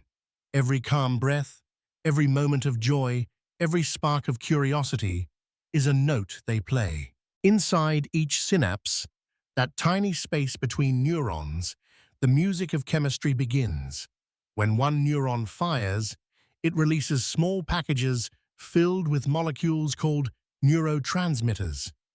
These are its messages, its emotions, its voice. They drift across the synaptic gap and land on receptors on the next neuron. And in that instant, just billionths of a second, a story is told. A story of alertness or peace, of excitement or calm, of hunger, memory, and love. Each neurotransmitter plays its own role in this orchestra. Some energize, some soothe. Some focus your mind like a spotlight, while others blur the edges and invite you to dream. Let's meet a few of these quiet musicians. First, there is glutamate, the great exciter. It is the most abundant neurotransmitter in the brain, the spark of learning and motion. Whenever you think, move, or remember, glutamate is there, passing signals forward with speed and power. Too much, and the brain becomes overstimulated. Too little, and thought becomes sluggish. Glutamate's art is balance, then the fine line between brilliance and overload. Then comes GABA, short for gamma-aminobutyric acid, the calm counterpoint to glutamate's intensity. If glutamate is the day, GABA is the night. It slows activity, cools the storm, and restores harmony. Without GABA, the brain would never rest. The orchestra would play too loudly and too long. When you breathe deeply, meditate, or fall asleep, GABA rises, the sound of peace within your neurons. Now listen for dopamine, the rhythm of reward. It plays the melody of anticipation, motivation, and pleasure. Every time you accomplish something, laugh, or taste something sweet, dopamine rewards you with a small spark of delight. It doesn't make happiness. It teaches your brain where to find it. It says, do this again. It felt good. Dopamine is what makes learning joyful and curiosity powerful. But when its balance is broken, when it floods too fast, the rhythm of desire can turn into restlessness. The brain chases the feeling without ever finding the meaning. That's why true satisfaction comes not from intensity, but from harmony, when dopamine's song plays softly alongside calm and focus. Then there is serotonin, the gentle conductor of mood. It doesn't create happiness like dopamine does. It stabilizes it. It smooths the emotional landscape, like rain calming dust. Serotonin is balance, patience, contentment. When it flows steadily, you feel grounded, confident, at peace. When it fades, the world can seem dull or heavy, even if nothing outside has changed. Sunlight, movement, and gratitude all help serotonin's melody grow stronger. It thrives on rhythm, on cycles of light and rest, of giving and receiving. When you honor those rhythms, the orchestra inside you plays in tune. Acetylcholine is the messenger of memory and focus. It helps neurons talk clearly, sharpens your senses, and keeps your thoughts crisp. It's active when you learn something new, when you pay attention, when you dream. In REM sleep, when your mind creates vivid worlds from memory, acetylcholine is one of the leading instruments. It helps the sleeping brain rehearse and rewrite the day's experiences, storing them safely in long-term memory.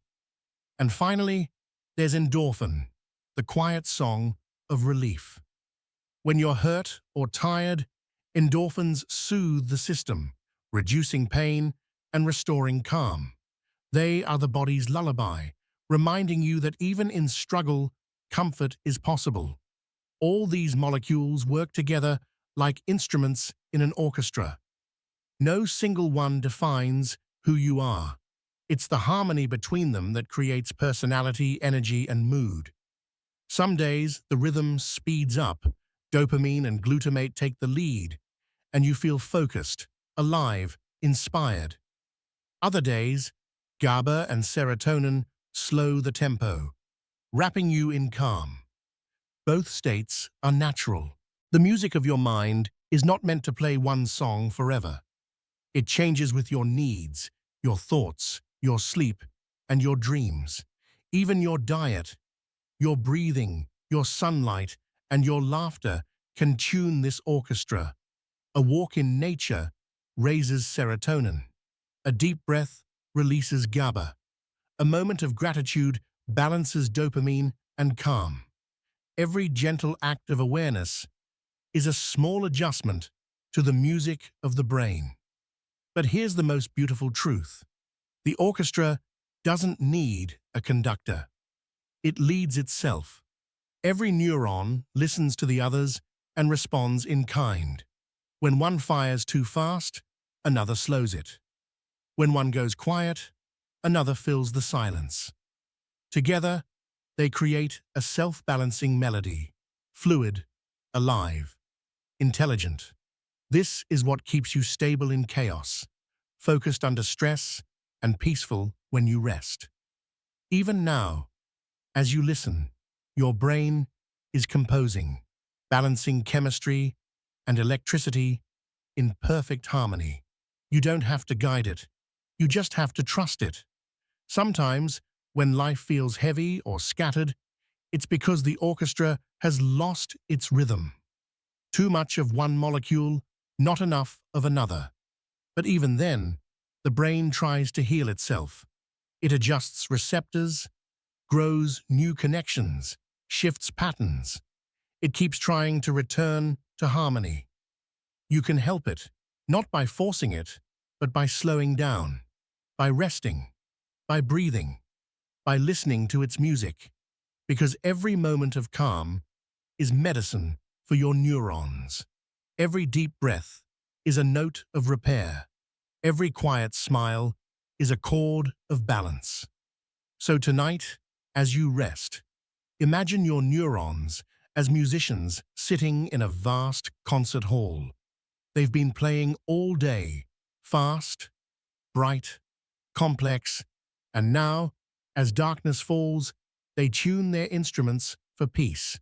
The tempo slows, the melodies soften. The entire orchestra breathes together, molecules drifting, signals glowing, harmony returning. And in that silence between notes, your brain heals. You don't need to understand every molecule. You only need to remember they are your music, and tonight they play for your peace. The network of dreams. When night falls and your eyes grow heavy, the world outside begins to fade. But the world inside awakens. Your heart slows, your breathing deepens, and your brain begins its nightly dance. A rhythm so ancient and so elegant that it has followed every living creature since time began. This is the moment when consciousness loosens its grip and a new kind of mind takes over. A mind that doesn't obey logic or time, but emotion and memory. The dreamer within you awakens. To understand what happens when you dream, imagine your brain as a great city at night. By day, it's loud and ordered, streets full of traffic, rules, and destinations. But at night, the lights dim, the noise fades, and in that darkness, quiet rooms begin to glow, scattered, spontaneous, connected in new ways. That's what happens inside your sleeping mind. Neural networks that rarely speak during the day begin whispering to one another. Memories mix with imagination. The emotional centers, the amygdala, the hippocampus, become active again, reliving experiences, reinterpreting them, giving them new shapes. The brain is not resting, it's rewriting. There are stages to this nightly symphony. When you first drift off, theta waves rise, slow and dreamy, like the tide rolling in. You enter light sleep, where thoughts still echo faintly. This is the borderland between waking and dreaming, the place where ideas blur into images. Then you fall deeper, into the realm of delta waves, the slowest rhythms of all. Here, the body heals, the heart slows, the immune system repairs. This is dreamless sleep, quiet, restorative, ancient. And then, almost magically, the brain stirs again. The waves quicken. The eyes move rapidly beneath your closed lids. You enter REM sleep, rapid eye movement, the stage of vivid dreams. Here, your brain becomes active again, almost as much as when you're awake. The difference? Your body is still. The muscles are gently paralyzed, so you don't act out your dreams. Only the eyes move, as if following the movie your mind is creating. Inside this dreaming brain, old memories are reassembled like puzzle pieces in a new picture. The hippocampus, your memory keeper, brings fragments of your day, images, sounds, emotions. The cortex, your storyteller, weaves them into scenes.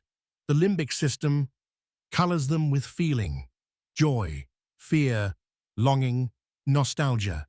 And together, these regions create something extraordinary, a world that doesn't exist, but feels completely real. Sometimes it's comforting, sometimes strange, sometimes terrifying, but always meaningful. Dreams are not random noise. They are the brain's language of emotion. They speak in symbols because emotion itself has no words. When you dream of flying, it may not be about flying at all. It may be about freedom, release, or hope. When you dream of being lost, it may reflect uncertainty or change. When you dream of someone long gone, your mind may simply be revisiting the warmth of connection. Dreams translate emotion into imagery, and by doing so, they help you process what reality leaves unfinished. They are your brain's therapy, your inner cinema, your nightly reflection. Neuroscientists once thought dreams were meaningless, a byproduct of random brain activity. But modern research shows something far deeper. During REM sleep, your brain replays the day's experiences, strengthening important memories and discarding unnecessary ones. It's like cleaning the house after a long day, keeping what matters, sweeping away what doesn't. That's why after a good night's sleep, things make sense that didn't before. Your brain has literally sorted itself out. In one experiment, people learned a new task before bed, like playing a melody on a keyboard. The next day, those who dreamed about it performed better. Their brains had practiced during sleep. They were learning, silently, subconsciously, beautifully. But the brain doesn't just replay the past. It also rehearses the future. During dreams, the prefrontal cortex, usually responsible for logic and planning, takes a softer role. It allows imagination to roam freely, combining fragments of memory into new possibilities. That's why dreams can sometimes predict solutions or inspire creativity. It was in dreams that scientists, artists, and inventors throughout history found breakthroughs. Kekulé saw the ring structure of benzene in a dream of a snake biting its own tail. Paul McCartney heard the melody for Yesterday in his sleep. Even the periodic table's design once came to a chemist in a dreamlike vision. Your brain, freed from reason, becomes an artist. Still, dreams can also be strange, chaotic, non-linear, even disturbing. That's because, during REM sleep, the emotional centers are highly active, while the rational regions are quiet. It's as if the orchestra is playing without a conductor. But sometimes, that's when the most beautiful music happens. Your dreams don't need to make sense. They need to make feeling.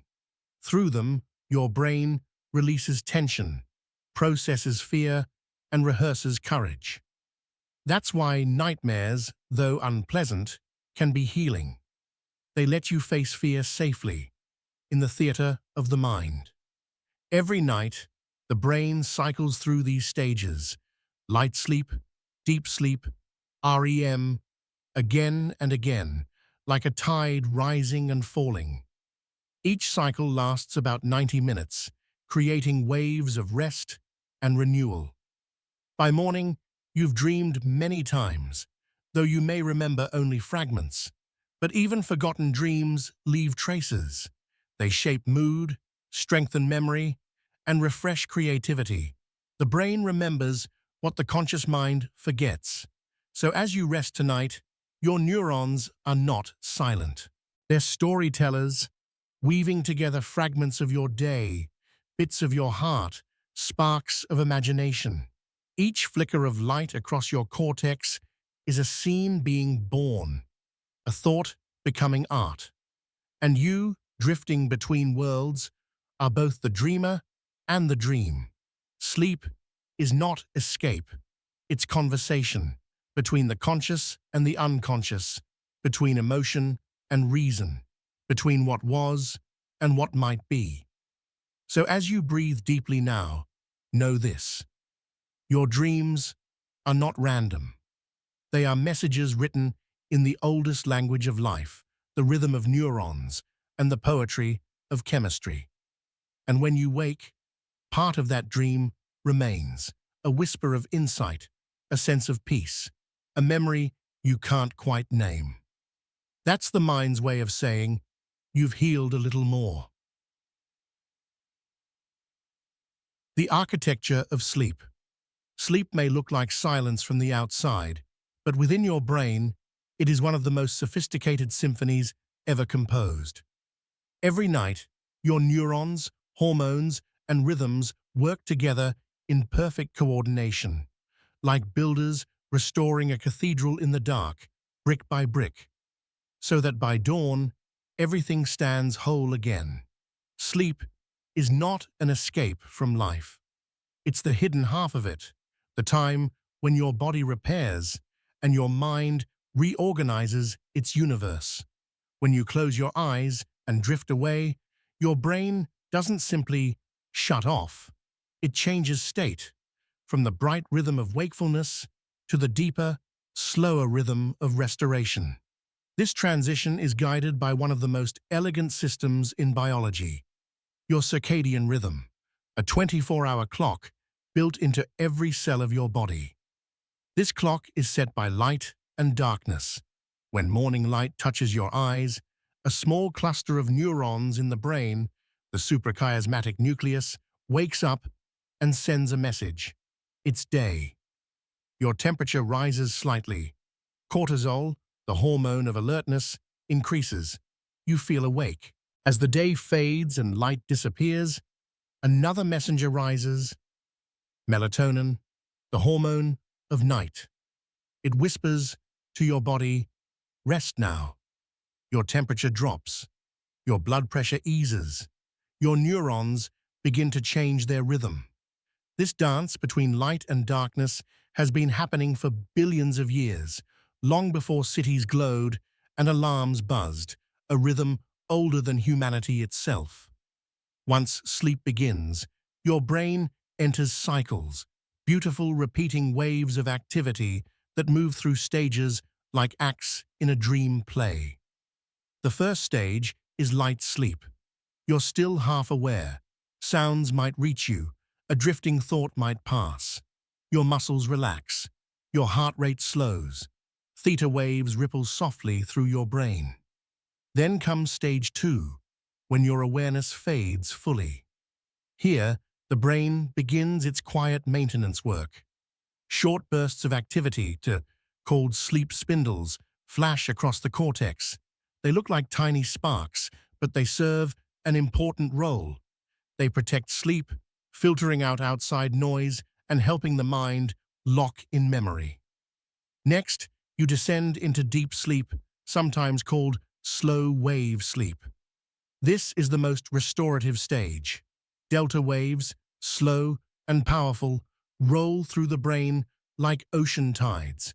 Your breathing deepens, your muscles repair, tissues heal, the immune system strengthens.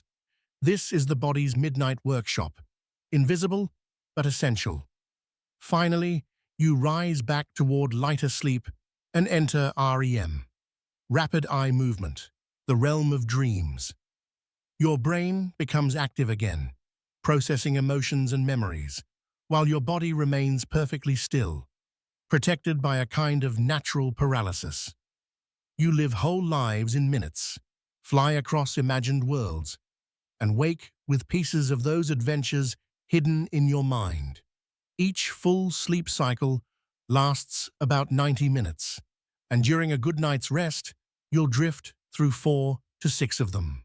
With each cycle, REM periods grow longer, so the dreams that come before morning are often the most vivid and emotional. But sleep is not only about rhythm, it's also about cleansing. As you rest, your brain performs one of its most mysterious and vital tasks. It washes itself. This process, discovered only recently, is called the glymphatic system, a gentle circulation that flushes away waste and toxins from between brain cells. During sleep, the space between neurons expands, allowing cerebrospinal fluid to flow more freely, removing metabolic debris left behind by a day of thinking and feeling. It's as if the brain opens its windows at night and lets fresh air sweep through. When you wake refreshed, it's not just because you've rested. It's because your neurons have literally been cleaned. Without this nightly cleansing, toxins can build up, clouding thoughts, dulling memory, and over years contributing to neurological decline. So when you sleep, you are not wasting time. You are saving your brain. Another secret of sleep lies in its timing. The hours before midnight are richer in deep sleep, while the later hours favor dreaming. That's why early rest heals the body, and the morning hours restore the mind. It's also why sleep lost before midnight is harder to replace, because those early cycles are when your body rebuilds itself. Every organ, every cell listens to that rhythm. Even your heart has its own nighttime tempo. During deep sleep, your pulse slows and your blood vessels relax, giving your cardiovascular system a chance to recover from the strain of waking life. Your liver works quietly, balancing sugar and fat.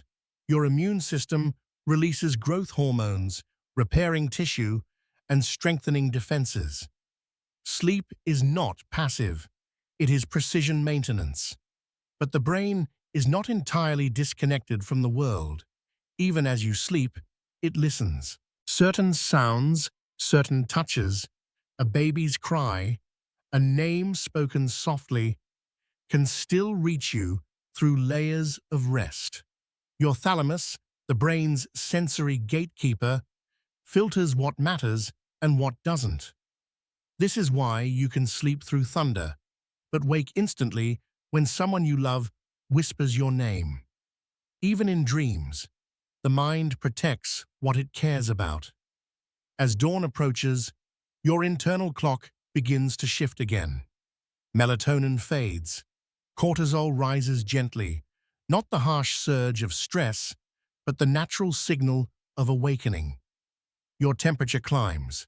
The neurons in your brainstem stir, and slowly the orchestra begins to play the rhythm of wakefulness once more. When you open your eyes, the outer world returns, but you are not the same person who fell asleep. You are slightly renewed, your memories reordered, your chemistry reset, your mind rebalanced. Every night is a small rebirth.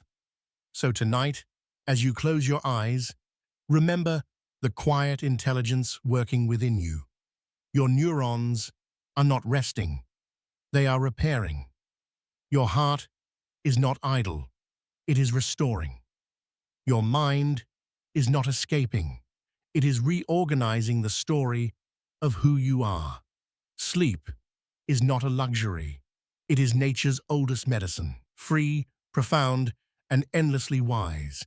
Let it take you now, softly. Let it do its work. And when you wake, the world will be waiting, new, clean, and quietly brighter. The mind awakes. Somewhere between the last dream and the first ray of light, your mind begins to stir. Not all at once, softly, gradually, like dawn spreading across a quiet landscape.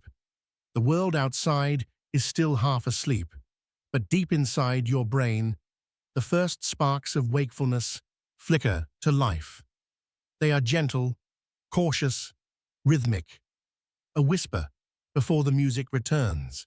You don't notice it, but the orchestra of neurons that played the lullaby of dreams is changing tempo.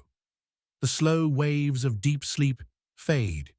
The fast, bright beta rhythms begin to rise. Your heartbeat quickens ever so slightly. Your breathing deepens, and the fog between dreaming and waking begins to lift. Waking up is not a switch, it's a process, a delicate choreography between chemistry, electricity, and awareness. As dawn approaches, your circadian clock, the same one that guided you into sleep, begins to shift gears. The pineal gland reduces its release of melatonin, and your adrenal system begins to secrete cortisol, the gentle morning dose that readies your body to move.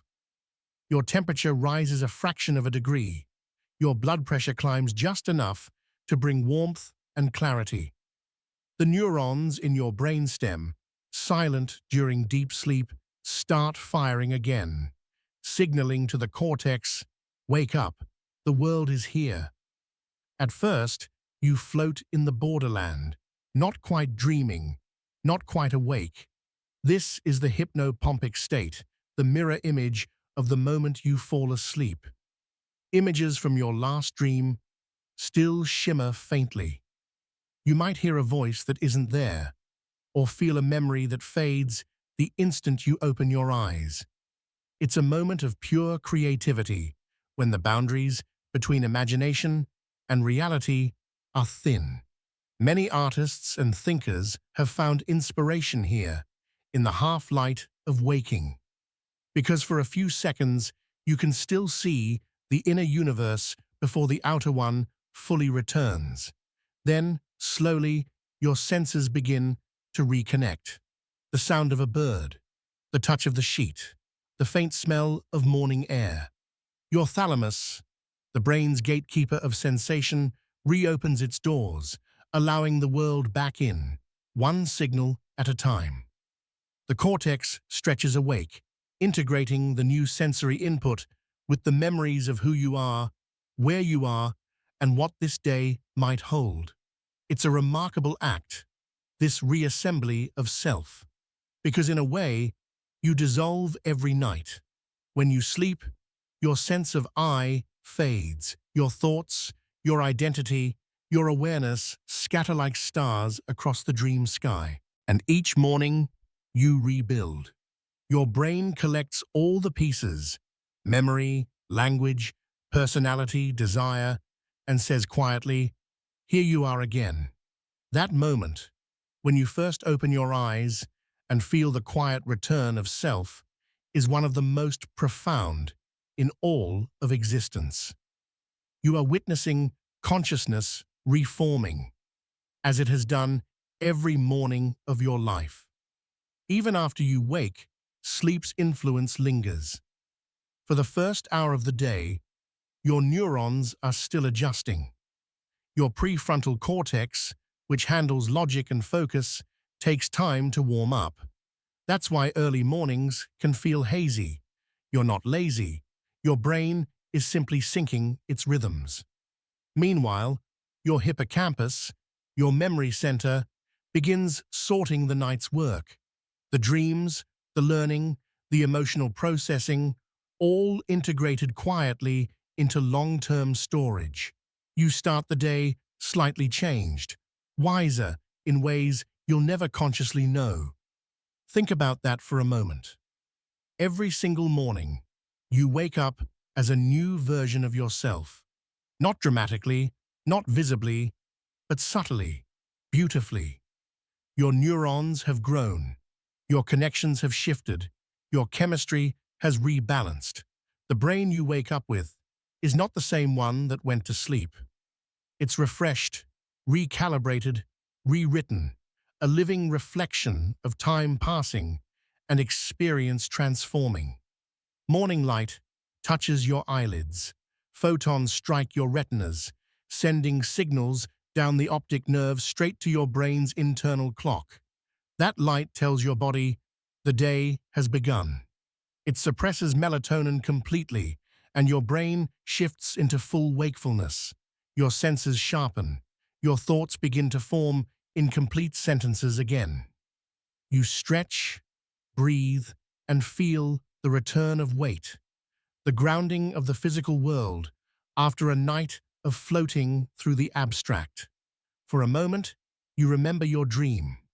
Then, as the daylight strengthens, it slips away, like mist dissolving under the sun. That's how dreams work. They are not meant to stay. They are meant to leave traces. Their purpose isn't memory. It's restoration. And once they've done their work, they bow and fade. Your mind is now fully awake. Billions of neurons hum in harmony again. Dopamine and serotonin balance your mood. Adrenaline and acetylcholine sharpen your focus. The orchestra is ready for a new performance. Today's story. But this time, it plays with slightly different notes because of everything you dreamed, everything you processed, everything you became overnight. The thoughts you'll have today will grow from the soil of last night's rest. Your reactions, your creativity, your calm, all shaped by that invisible work of the sleeping brain. That is the wisdom of sleep. It changes you without asking, without effort, without sound. And so, morning becomes a quiet miracle, a rebirth repeated billions of times across the planet, as minds everywhere rise from darkness to light. Each awakening is the universe remembering itself again, through eyes that open, lungs that fill, and neurons that hum in perfect rhythm. You are not just waking up, you are returning to the world, to yourself, to the endless conversation between life and awareness. Take a breath. Let it fill you. The day begins, and your mind, bright and renewed, is once again ready to wonder.